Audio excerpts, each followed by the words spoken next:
Bonjour, alors désolé pour le problème informatique. Donc moi je travaille en Suisse, j'ai une formation horticole, je travaille depuis 25 ans en tant que responsable des essais plantes aromatiques à la station Agroscope.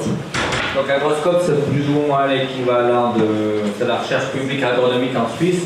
C'est 1000 employés mais sur toute l'agronomie, aussi bien les aspects économiques, écologiques, production végétale et animale. Moi, je dépends surtout des sites de production végétale et je travaille dans une petite station qui se trouve dans les Alpes, en Valais, à plus ou moins 1 heure de Chamonix. On est dans la région de Sion, capitale du Valais. Là, on a 35 employés, à peu près 25 plein temps, sur 3 secteurs: l'arboriculture, la culture maraîchère sous serre et un secteur qui s'occupe des plantes médicinales. Pour les plantes médicinales, concrètement, on a à peu près 3 personnes en plein temps. L'été, c'est clair, ça en double de personnel avec les stagiaires et les doctorants et compagnie. Voilà.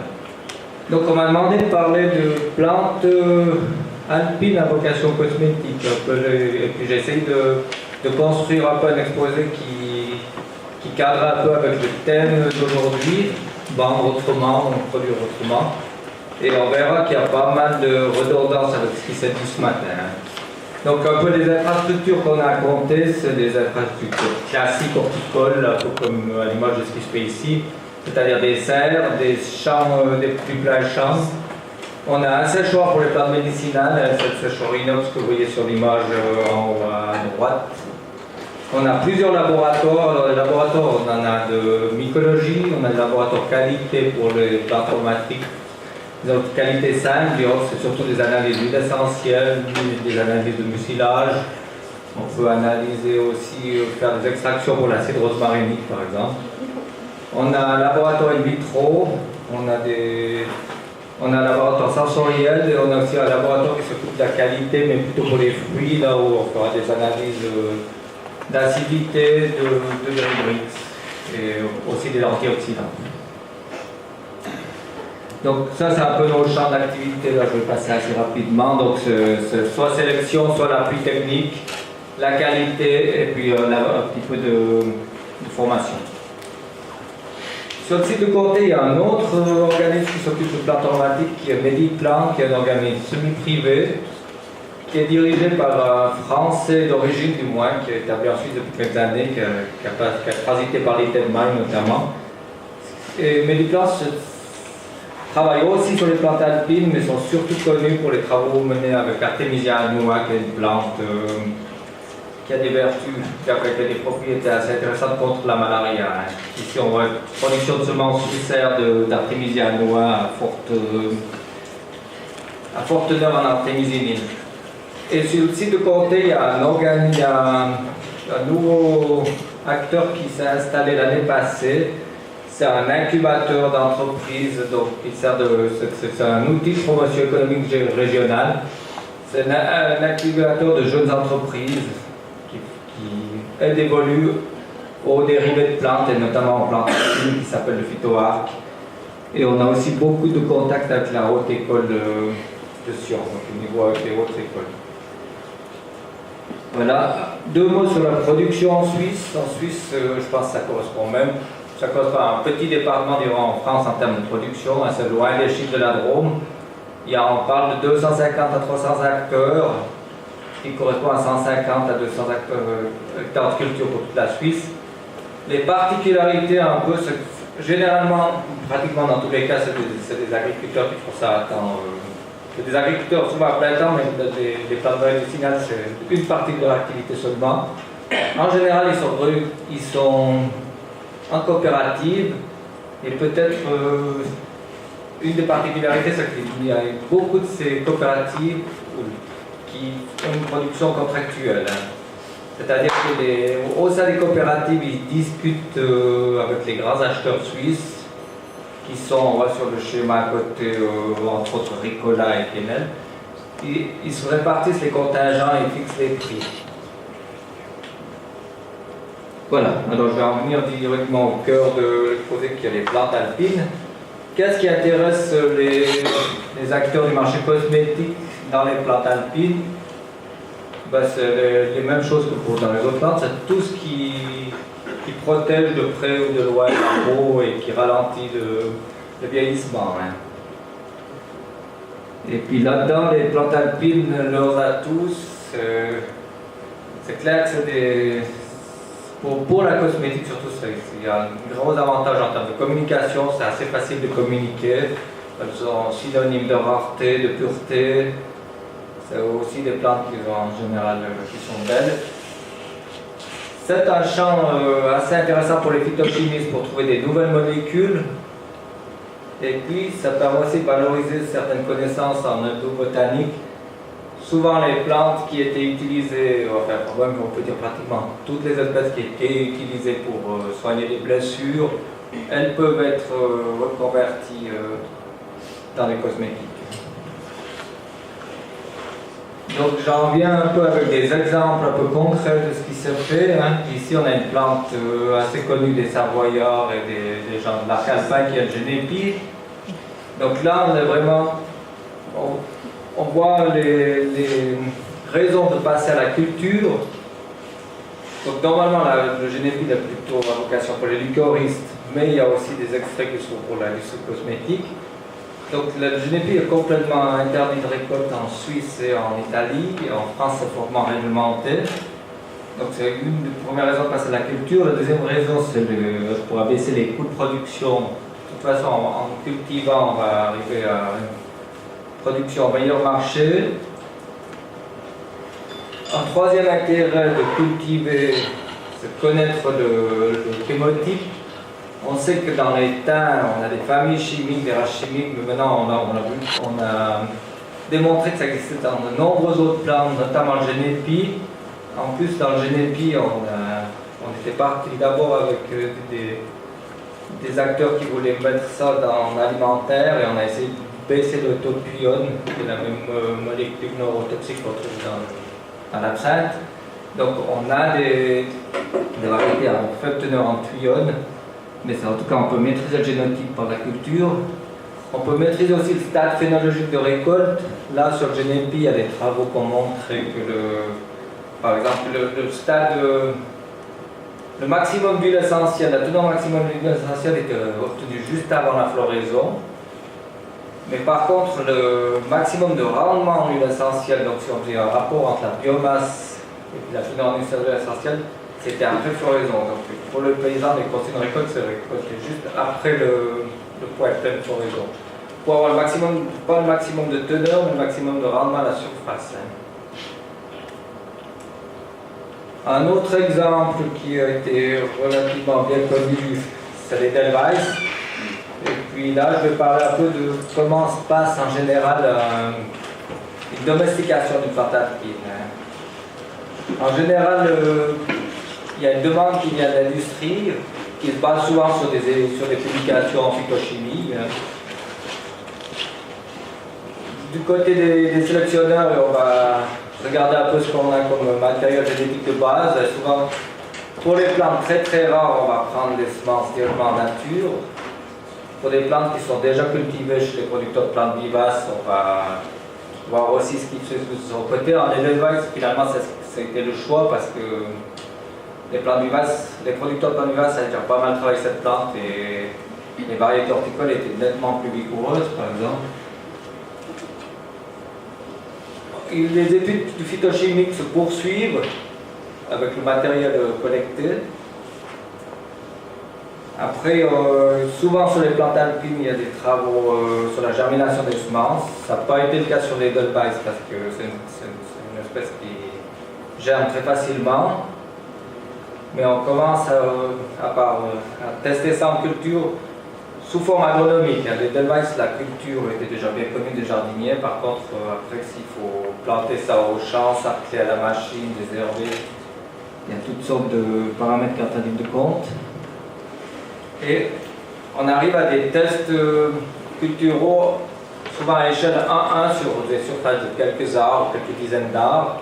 Et là aussi, avec les cosmétiques, en Suisse, souvent ça se fait avec contrat. Il y a même des exemples où les contrats se font pour que les risques soient quasi nuls pour les nouvelles espèces où les mandataires payent à la surface. Ça veut dire qu'ils prennent presque plus de risques que l'agriculteur. Donc les enjeux qui tournent là autour, c'est toujours répondre à une demande, évaluer la variabilité morphologique et phytochimique d'une espèce, notamment voir si la phytochimie en culture correspond à ce qu'on a en nature. Bon, évaluer la faisabilité, ça c'est en parallèle. Définir un itinéraire cultural, voir un peu les pérennités de ces cultures, parce qu'il y a certaines plantes alpines dites vivaces qui se comportent très mal en culture, mais qui ne sont pas très pérennes, et d'autres pour lesquelles ça va très bien. Définir aussi les stades et les organes de récolte. Là, on parle d'études cinétiques, comme j'ai expliqué tout à l'heure pour le génétique, voir à quel moment on va avoir le maximum de molécules actives, enfin, en tout cas de molécules recherchées par le mandataire. Essayer de définir un peu les coûts de production pour passer de ce stade expérimental à un stade où on peut mettre des prix au kilo de matière produite. Et puis aussi sélectionner un génotype stable pour les mêmes raisons que j'ai évoquées tout à l'heure. C'est que l'industrie a horreur de travailler avec des choses variables. Surtout dans les cosmétiques, ils veulent à tout prix avoir un extrait qui soit le plus stable possible. Paradoxalement, ils recherchent des plantes qui soient belles, qui sentent bon, mais les extraits, ce qu'ils leur demandent, c'est d'être inodores et incolores.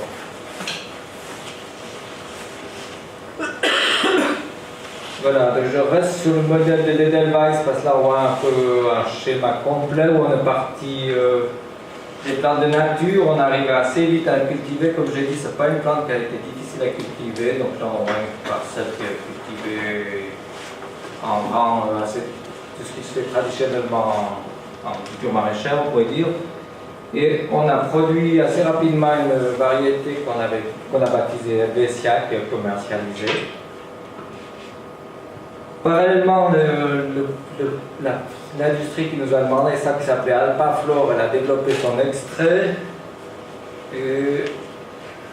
Alpaflor, pour expliquer un peu comment ça se passe en cosmétique, je pense qu'en France c'est relativement pareil, d'ailleurs ils travaillent avec des Français, c'est que c'est très segmenté. L'entreprise qui fait l'extrait, c'est une petite entreprise de 4-5 employés. Elle appartient à un grand groupe suisse, Pentafarm, qui est déjà quelques centaines de personnes, qui lui-même appartient à DSM, qui est 25 000 personnes de l'industrie chimique dans le monde. Et ces extraits, c'est les mêmes que vous allez retrouver en tout cas à ma connaissance, tout ce qui se fait à base d'Edelweiss en Suisse, mais je pense même je ne sais pas s'il y a beaucoup d'autres acteurs qui font d'extraits d'Edelweiss. C'est-à-dire qu'avec relativement quelques milliers de mètres de culture, ils vont reventiler ce produit dans tous les gros acteurs qui sont après les vitrines commerciales de l'industrie cosmétique ne sont pas les mêmes qui font les extraits en général. C'est-à-dire que ça peut partir chez L'Oréal, voilà. Et finalement, l'Edelweiss, on a sélectionné cet Edelweiss au début des années 2000, mais les gens qui nous avaient demandé ça continuent à étudier la phytochimie, ce que j'expliquais tout à l'heure, l'étude ne s'arrête pas avec la culture.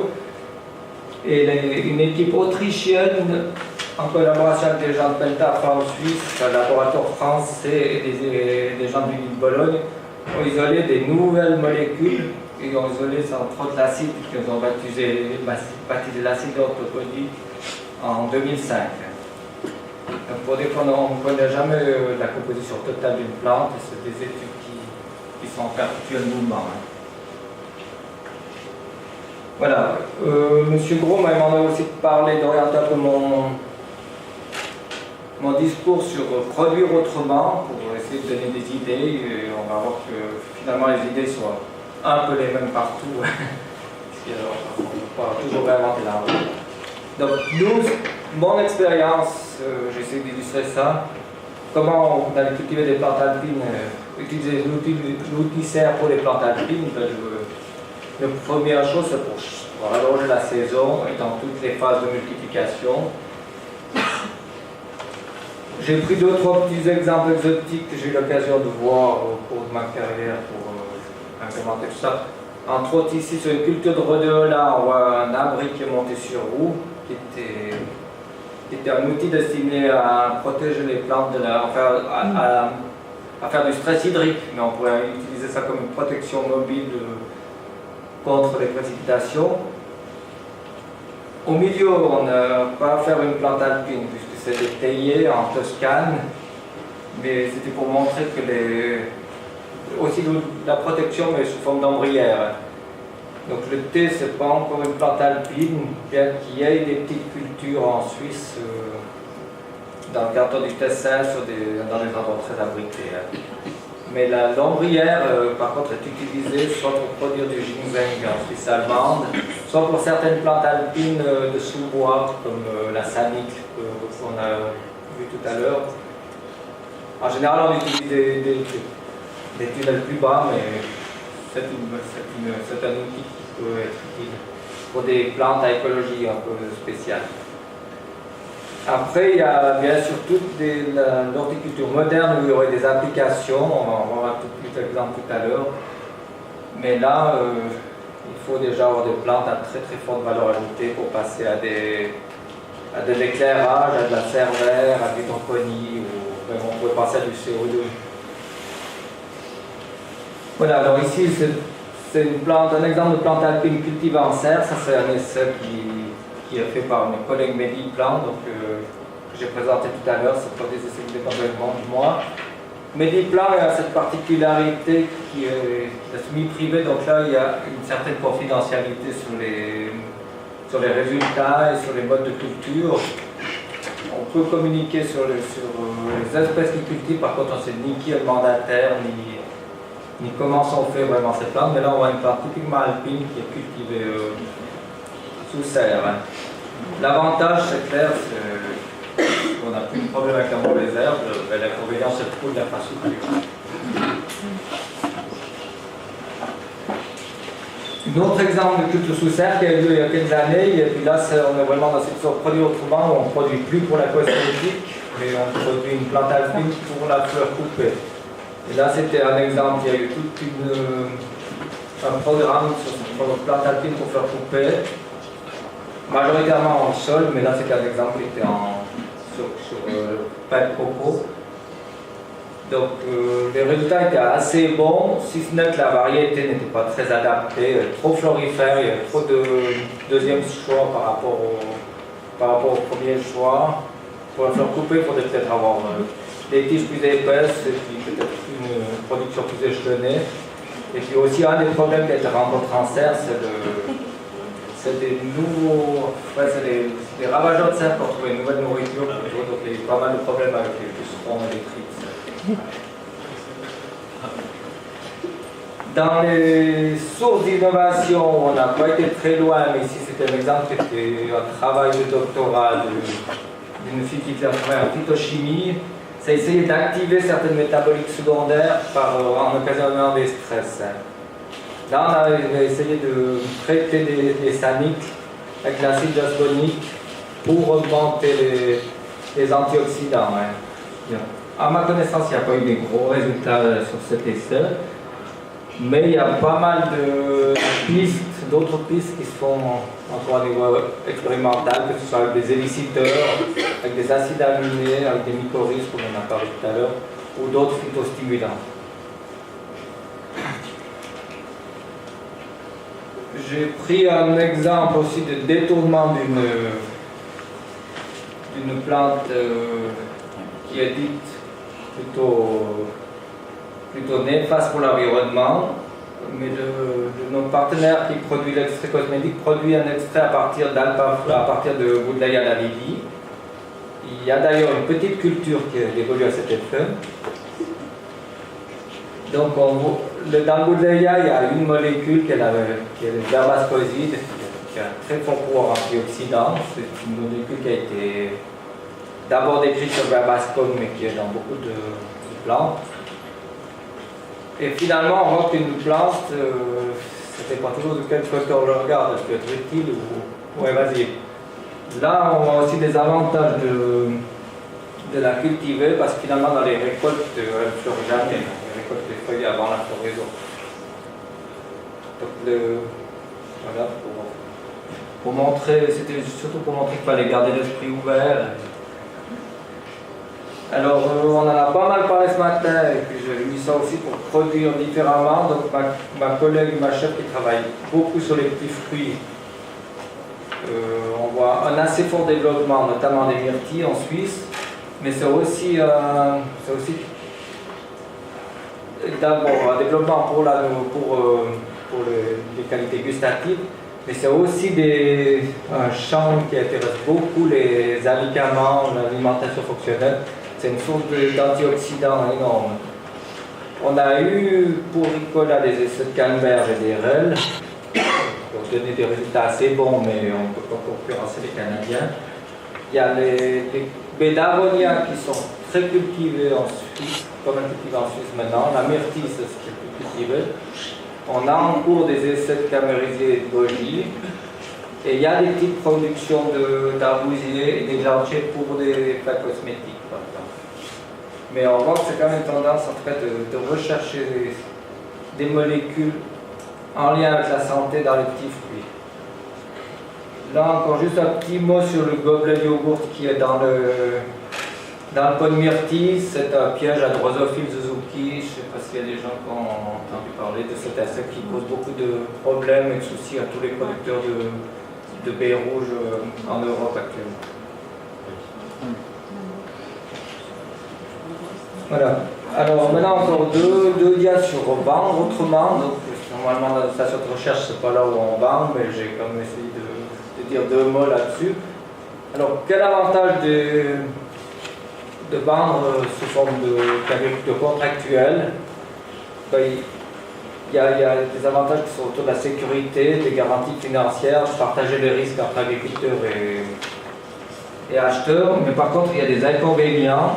C'est souvent un frein à l'innovation. En Suisse, s'il y a des gens qui connaissent un peu, il y a une situation qui est assez bonne avec Ricola qui achète et qui garantit d'acheter pas mal de plantes aromatiques. Par contre, en fixant des prix relativement hauts, c'est une limite à trouver des nouveaux marchés parce que c'est difficile il n'y a pas beaucoup d'acteurs qui veulent payer le même prix. Et souvent, quand c'est confidentiel, notamment avec les cosmétiques, il y a aussi une partie des résultats qui ne peuvent pas être publics. Voilà, dans l'autre slide que j'ai décidé de dédier à vendre autrement, j'ai mis un peu de tout ce qui tournait là autour. Je pense que ce matin on a pas mal évoqué, donc mise en avance de la région, couplage avec l'agritourisme, la vente directe, créer de la valeur ajoutée, des sites internet. Mais je dirais que ce que j'ai constaté qui a pris énormément d'importance ces dernières années, c'est plutôt tout ce qui tourne autour de la traçabilité, de l'hygiène et de la sécurité alimentaire. On voit que de plus en plus il y a des normes qui arrivent, des normes microbiologiques, des normes en termes de résidus, et ça demande. Donc c'est une contrainte pour l'agriculteur, mais c'est aussi un passage obligé pour bien vendre sa marchandise. Et ceux qui font bien le travail peuvent valoriser leur marchandise.